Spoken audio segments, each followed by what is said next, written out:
అంత నమ్ముతున్నారు మీరు పవన్ కళ్యాణ్ గారు ఖచ్చితంగా చేస్తారు అని? ఆయన ఏదైనా ఫ్రాంక్ టు ఫ్రాంక్ అండి, ఉన్నది ఉన్నట్టు చెబుతాడు, చేసింది చేసినట్టు చెబుతాడు. ఆ నమ్మకం తోటే వచ్చాం ఖచ్చితంగా. మరి ఆయన డబ్బుల కోసం రాజకీయాల్లోకి వచ్చారంటున్నారుగా? కాదండి, రూపాయి కూడా తీసుకోడు. ఆయన సొంత ఖర్చులు పెట్టి ఎంతోమందికి ఇచ్చాడన్న సంగతి మాకు తెలిసిపోయింది. అందుకని అట్లాంటి ఎప్పుడు చేయడు ఆయన. అవసరం అయితే ఆయన ఇంకా ముఖ్యమంత్రిగా అవుతాడని కూడా మాకు నమ్మకం మాకుంది, గ్యారంటీగా. అంత మంచిగా చేస్తున్నాడు కాబట్టి మేము ఆయనకి నమ్ముకొని వచ్చాము. 3 నెలల మంచి జీతాలు పట్టలేదని. పంచాయతీలో నానా ఘోరంగా ఉన్నాయి పంచాయతీలన్నీ. అందుకని పంచాయతీల మీద ఒకసారి మొత్తాన్ని పెట్టి చెక్ చేయటం బాగుంటుందని మా కోరిక.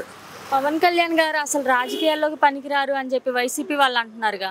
అది వృత్త డూప్ అండి. ఎందుకంటే ఆయనకి కుబేరుడు. ఆయనకున్న డబ్బుతోటి కనీసం ఎప్పుడు ఏనాడైనా ఒక ₹1,00,000 కూడా ఇవ్వాల. అటువంటిది ఆయన ఎన్ని లక్షలు ఇచ్చాడో మాకు తెలుస్తుంది. అన్ని కోట్లు ఉండే కాగితాలు కూడా తిని బతుకుతారనే ఆలోచన ఆయనకి జగన్ గారికి ఉంది. అయితే వెనక మాత్రం అలాంటిది లేదు. కష్టపడి పేదవాడికి ₹1 ఇద్దామనే ఆలోచనతో ఉన్నాడు. దాన్ని బట్టి మేము నమ్ముకున్నాము. ఆయన మాకు ఈ అన్యాయం చేశాడు. ఆయన ఉన్నంత కాలం జీతాలు వేశాడు. ఆయన పోయిన తెల్లారే మాకు జీతాలు పడకుండా పోయి. మరి గత 5 సంవత్సరాల పరిపాలన అనేది ఎలా అనిపించింది? 3 సంవత్సరాలు మాకు జీతాలు లేకుండా చేశాడు. అందుకని మేము ఇప్పుడు మళ్ళీ లేకుండా చేశాడు, ఇప్పుడు కూడా లేకుండా పోయాడు. ఎందుకు మరి జగన్ ప్రజలకు అంతా మంచి చేశాను అంటున్నాడుగా? మంచి చేయలే, పాటు చేయలేదండి. ఏదో బటన్ నొక్కున్నానంటే ఎవరికి నొక్కానే బటన్ ఉండోడుకు నొక్కాడు. కానీ మాలాంటి పేదవాళ్ళని ఎప్పుడు పట్టించుకోవాలి. మేము ఆయన దగ్గర కలుద్దామని వచ్చే పోలీసులు పెట్టి కొట్టిస్తున్నాడు మమ్మల్ని. మాకు ఏనాడు మేము 3 సంవత్సరాల లోపల ఆయన దగ్గరికి పోలా. మరి గత ప్రభుత్వంలో చూసుకుంటే అధికారాన్ని అంతా ఆయన గుప్పెట్లో పెట్టుకున్నాడు అంటున్నారు, నిజమే అంటారా? ఆ గుప్పెట్లో పెట్టుకున్నాడు. ఆయనకి రాజ్యం పరిపాలన రాదు. కాకపోతే ఆయన డబ్బులు వాళ్ళ నాన్నగారు సంపాదించిన డబ్బులు దాపెట్టడం చేయడం అంతవరకే తెలుసు. కానీ ఆయనకి రాజకీయంలో ఎలాంటి ఇది నేర్చుకోలేదు, ఆయనకి రాదు, అనుభవం లేదు. కాబట్టి ఆయన ఏం చేయలేడు, అసలు ఆయన రాడు, చేయలేడు. అది మాత్రం వాస్తవం. పవన్ కళ్యాణ్ లాంటి లీడర్ని మీరు ఎక్కడైనా చూసారా? మేము చూడలేదండి. ఒక ఎన్టీ రామారావు తప్ప, ఈయన తప్ప మేము ఎక్కడ చూడలేదు. ఒక మాటలో ఏం చెప్తారు మరి కళ్యాణ్ గారి గురించి? ఆయన మంచివాడు, దేవుడు అని నమ్ముకుంటున్నాము. మేము 400 మంది వచ్చాము. 400 మందికి అన్యాయం జరిగింది. 400 మంది కూడా పంచాయతీ వాళ్ళకి డబ్బులు ఇస్తేనే మేము తింటాం. ఇంటికి పోయి అన్నం తినాలంటే ఆయన ఈరోజు మాకు ఆయన ఇస్తేనే, డబ్బులు ఇస్తేనే మేము అన్నం తినగలుగుతాం. కానీ లేకపోతే అన్నం లేదు, ఏం లేదని చెప్పేసి 3 రోజుల మంచి వచ్చి ఇక్కడ ఆయన కలుద్దామని వచ్చాము. కలుస్తాము, మాట్లాడతామని. పంచాయతీకి, ఒక గ్రామ పంచాయతీకి ఒక్కొక్క ₹1,00,000 కేటాయించారు అని అంటే సొంత డబ్బులు. మరి ఇంతమంది చాలామంది రైతులు ఆత్మహత్య చేసుకున్న సందర్భంలో మరి వాళ్ళందరికీ కూడా మనిషికి ₹1,00,000 ఎక్కడన్నా నష్టపరిహారం ఇచ్చారంటే అసలు ఎందుకు ఎక్కడ దాకా మా 50 సంవత్సరాల చరిత్రలో మన ఏ ఒక్క మంత్రి కానీ, ముఖ్యమంత్రి కానీ, రాజకీయ నాయకుడు కానీ ఇంతటి ఉదార స్వభావంతో ₹1 కూడా ఇచ్చిన సందర్భం మేము ఎప్పుడు కూడా పేపర్లో కానీ టీవీలో కానీ చూడలేదు. మరి ఇన్ని వందల కోట్ల రూపాయలు ఆయన సొంత ఆదాయంతో మనకి ఇస్తున్నాడు. మరి పంచాయతీకి ₹1,00,000 ఇచ్చేటువంటి సామాన్యమైన విషయం కాదు. పంచాయతీకి గతంలో జగన్మోహన్ రెడ్డి గారు ఇచ్చినటువంటి 15th ఫైనాన్స్ డబ్బులు మొత్తం కూడా పెట్టకుండా మాకు తెలియకుండానే డబ్బులు డ్రా చేసుకునే పరిస్థితి. అలాంటిది అయ్యా మీరు పంచాయతీలో ఇబ్బంది, జీతాలు లేక, రోడ్లు లేక, మురుకాలలో తీయటానికి ఇబ్బంది పడుతున్నారని పంచాయతీకి ₹1,00,000 ఎక్కిన ఇచ్చినటువంటి ఉదార స్వభావం కలిగిన వ్యక్తి మా గ్రామ పంచాయతీల్లో పనిచేసే మా కార్మికులకు కూడా నేను న్యాయం చేయాలనే ఉద్దేశంతో, ఉంటారనే ఉద్దేశంతో, మాకు న్యాయం చేస్తారనే ఆశతోటి మేము ఇక్కడ దాకా రావడం జరిగింది. మాకు న్యాయం చేస్తారనే ఆశ కూడా మాకు ఉంది, నమ్మకం కూడా ఉంది. మరి అట్లాంటి రియల్ హీరోగా మమ్మల్ని అందరూ మా జీవితాల్లో వెలుగు నింపుతారనే ఆశతోటి మేము ఇక్కడ దాకా రావడం జరిగింది. కళ్యాణ్ గారు లాంటి లీడర్ని ఎక్కడైనా చూసారా మీరు? ఏమండి, కళ్యాణ్ గారు లాంటి లీడర్ని ఎక్కడైనా చూసారా? ఇంతవరకు ఎక్కడ చూడలేదు. ఇదే ఇప్పుడు చెప్పాను కూడా నేను. ఈ రాజకీయ చరిత్రలో గత 50 సంవత్సరాల చరిత్రలో ఏ ఒక్క రాజకీయ నాయకుడు కూడా ₹1 ఇచ్చిన సందర్భం బాలేదు. కానీ సొంత డబ్బులు పంచాయతీకి ₹1,00,000 ఇచ్చారంటే మరి చనిపోయిన రైతులకి కానీ లేకపోతే ఇతర ఆయన దగ్గరికి దేహి అని పోయి నాకు అవసరం అండి అని పోయిన ప్రతి ఒక్క వ్యక్తికి సహాయం చేశారు తప్ప ఎవరిని కూడా వెనక పంపిన సందర్భం లేదు. అలాగే మేము కూడా మాకు కూడా న్యాయం చేస్తారని, మరి మాకు మా జీవితాల్లో వెలుగులు నింపుతారనే ఉద్దేశంతో మేము రావడం జరిగింది. ఆయన అవును, మా డిపార్ట్మెంట్గా ఆయన రావటం అప్పుడే మేము రాగానే మేము చాలా సంతోషపడ్డాం. కళ్యాణ్ గారు మరి ప్రజల పట్ల ఉన్నారంటారా? మరి ఉన్నారండి, తప్పనిసరిగా ఉన్నారు. ఏ విషయం డౌటే లేదు. మరి ముందు ఎలా చూడాలనుకుంటున్నారు ఆయన్ని? ముందు అనేది మేము ముందుగా చెప్పకూడదు. మేము రాజకీయ నాయకులు కాదు, మేము రాజకీయ ఉద్యోగస్తులమి. ఆయన ఒక్క మాటలో ఏం చెప్తారు మరి కళ్యాణ్ గారి గురించి? ఆయన ఈజ్ ద రియల్ హీరో, అంతే. నో సాయి ఎందుకు వచ్చారండి మీరు పవన్ కళ్యాణ్ గారి పార్టీ ఆఫీస్కి? ఇక్కడ ఇష్యూ అయితే రిజాల్వ్ అవుతుందని చెప్పి వచ్చాను మేడం. అంటే ఏ సమస్యతో వచ్చారు మీరు? మా ఫాదర్ ఏజ్ ఎక్స్టెన్షన్ కోసం హైకోర్టుకి వెళ్ళాం మేడం. అక్కడ నుండి పాజిటివ్ ఆర్డర్ వచ్చినా సరే లోకల్ పాలిటిక్స్ చేసి అక్కడ ఆఫీస్లో వర్క్ చేసేవాళ్ళు కావాలని చెప్పి రెజల్యూషన్ పాస్ చేయలేదని మాకు ఎగనెస్ట్గా కేసు వేశారు మేడం. ఎప్పుడు జరిగిందండి ఇదంతా? మొన్న జూలైలో మేడం. అది ప్రభుత్వం ఉన్నప్పుడు, వైఎస్ఆర్సీపీ ఉన్నప్పుడు ఇదంతా జరిగింది మేడం. ఎగనెస్ట్గా వేసి ఒక లాయర్ని పెట్టి మరీ వేశారు మేడం. వేసి స్టేట్లో ఎక్కడా లేని ఓన్లీ మా ఫాదర్ మాత్రం కంటిన్యూ అవ్వకుండా కావాలని చెప్పి అబ్జెక్ట్ చేస్తున్నారు మేడం. అంటే ఎందుకని అలా చేశారు? అది ఎందుకనేది మాకు ఐడియా లేదు మేడం. కేవలం పొలిటికల్ గ్రడ్జ్ వల్ల ఇదంతా జరుగుతుంది మేడం. అందుకే ఒకసారి ఇక్కడైతే ఇష్యూ రిజాల్వ్ అయిద్దని చెప్పి ఇక్కడికి రావడం జరిగింది. గతంలో చూసుకుంటే అధికారాన్ని అంతా ఆయన గుప్పెట్లో పెట్టుకున్నాడు అంటున్నారు, నిజమే అంటారా? అది గ్రౌండ్ లెవెల్లో అయితే మాత్రం మేడం వాళ్ళకి నచ్చిన వాళ్ళకి చేయడం, నచ్చకపోతే చేయకపోవడం, అలా అయితే చాలా ఇష్యూస్ జరిగినాయి. ఎగ్జాంపుల్ మా ఫాదరే. మేము ఈవెన్ కోర్ట్ అప్రోచ్ అయ్యి మేము ఆర్డర్ కాపీ తెచ్చుకున్నా సరే ఇంకా మా ఫాదర్ కంటిన్యూ అవ్వట్లేదు, కంటిన్యూ అవనివ్వకుండా చూస్తున్నారు. వాళ్ళు అపోజిషన్లో ఉన్నా సరే ఈవెన్ ఇప్పటికి కూడా వాళ్ళు అదే చేస్తున్నారు మేడం. మరి కూటమి ప్రభుత్వం వచ్చి 130 రోజులు అవుతుంది కదా, ఎలా అనిపిస్తుంది? బాగానే ఉంది మేడం, అంతా జరుగుతుంది కదా, చెప్పిందంతా జరుగుతుంది. ఇలా ఇష్యూ మా లాంటి వాళ్ళు అందరూ ఇష్యూస్ కూడా రిజాల్వ్ అయితే అదే గవర్నమెంట్కి ప్లస్ పాయింట్ అవుతుంది మేడం.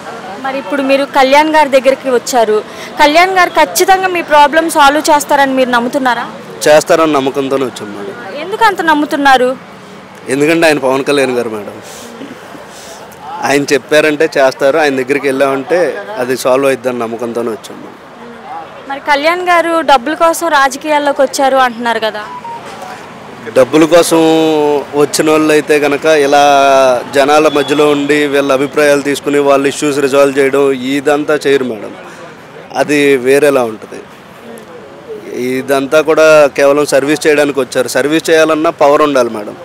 ఆయన మూవీస్లో ఉండి అలా కంటిన్యూ అయితే పొలిటీషియన్గా ఆయన చేయాలనుకుంది చేయలేరు. సో ఆయన పాలిటిక్స్ ఎంచుకోవడానికి కూడా కారణం అందరికి సర్వీస్ చేయడానికి. కళ్యాణ్ గారు మరి ప్రజల పట్ల ఉన్నారు అంటారా? ఉండబట్టే కదా మేడం ఇప్పుడు అందరు ఇష్యూస్ రిజాల్వ్ చేసేది. ఉంటారు మేడం. కళ్యాణ్ గారు లాంటి లీడర్ని మీరు ఎక్కడైనా చూసారా? ఇండియాలోనే ఆయన ఒక్కళ్ళే అని చెప్పి అందరూ అంటున్నారు కదా మేడం. ఓన్లీ మన స్టేట్ మాత్రమే కాదు, అన్ని స్టేట్స్ గవర్నమెంట్స్ అదే కదా చెప్తున్నారు.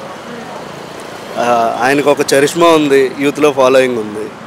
ప్లస్ ఏ ఇష్యూ ఉన్నా సరే ఆయనకి తగినంత వరకు న్యాయం చేస్తారని నమ్మకమే ఉండదు తప్ప పాలిటిక్స్ చేస్తారని ఎక్స్పెక్ట్ చేయం మేడం.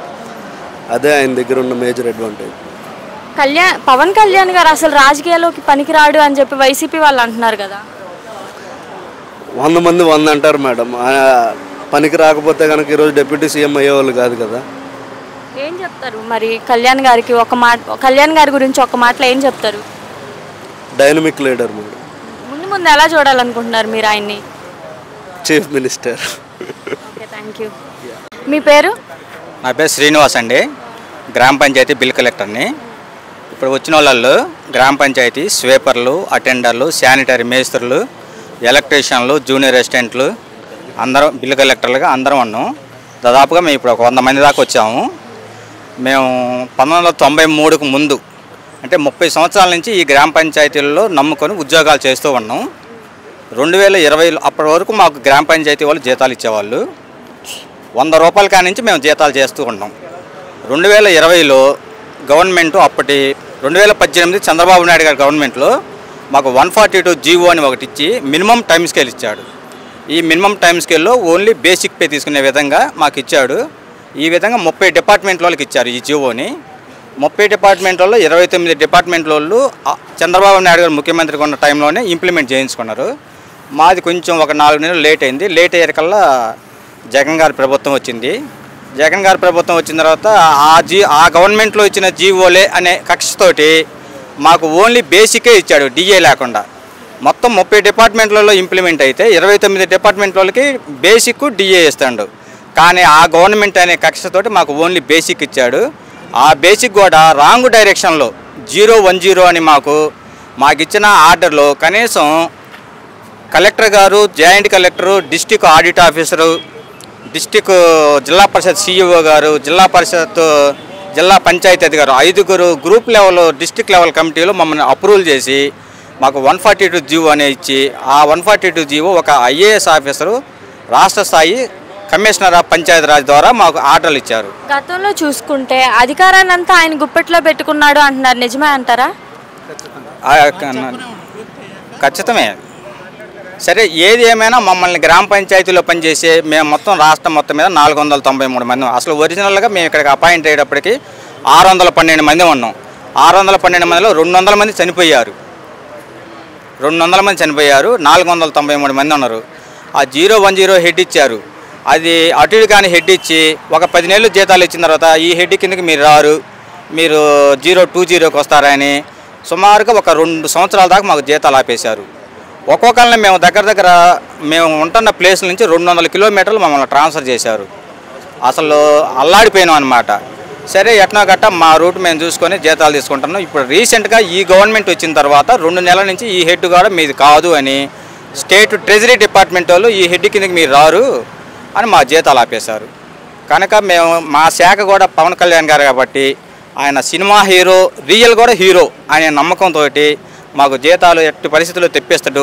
మాకు ఇచ్చిన 010 కానీ 020 కానీ ఏదైనా ప్రభుత్వ హెడ్ ద్వారా మిగతా డిపార్ట్మెంట్ వాళ్ళకి డిఏ తోటి ఎలా ఇస్తున్నారో మాకు కూడా అలా ఇప్పిస్తాడనే నమ్మకంతో మంత్రి గారి దగ్గరికి వచ్చాము. ఎందుకు అంత నమ్ముతున్నారు మీరు పవన్ కళ్యాణ్ గారు ఖచ్చితంగా చేస్తారు అని? ఆయన ఏదైనా ఫ్రాంక్ టు ఫ్రాంక్ అండి, ఉన్నది ఉన్నట్టు చెబుతాడు, చేసింది చేసినట్టు చెబుతాడు. ఆ నమ్మకంతో వచ్చాము.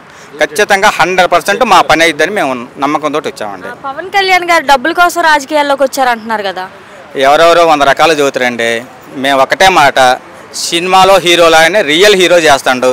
అది మాకు నచ్చింది, మాకు నమ్మకం ఉంది. మా శాఖ మంత్రి కూడా ఖచ్చితంగా మాకు జీతాలు వస్తాయి, మమ్మల్ని ఒక ఘాట్లో పెడతానే నమ్మకంతో వచ్చామండి. మరి 3 పెళ్ళిళ్ళు చేసుకున్నాడు, రాజకీయ పరంగా పనికిరాడు అని వైసీపీ వాళ్ళు అంటున్నారు కదా? మేము అదంతా వాళ్ళ పర్సనల్ వ్యవహారం. అంత లోతుగా ఆలోచించే వాళ్ళం మేము కాదు, మన కెపాసిటీ కూడా కాదు. మేము ఉద్యోగపరంగా వచ్చాము. ఆయన అయితే నంబర్ 1 హీరో, అంతవరకు ఓకే, మా అందరికి నచ్చిన వ్యక్తి. మరి ముందు ఎలా చూడాలనుకుంటున్నారు పవన్ కళ్యాణ్ గారిని? ఇంకా డెవలప్ కావాలని కోరుకుంటామండి. ఇలాంటి వాళ్ళు ఉంటే మంచిదే, అంతే. ఏ విధమైన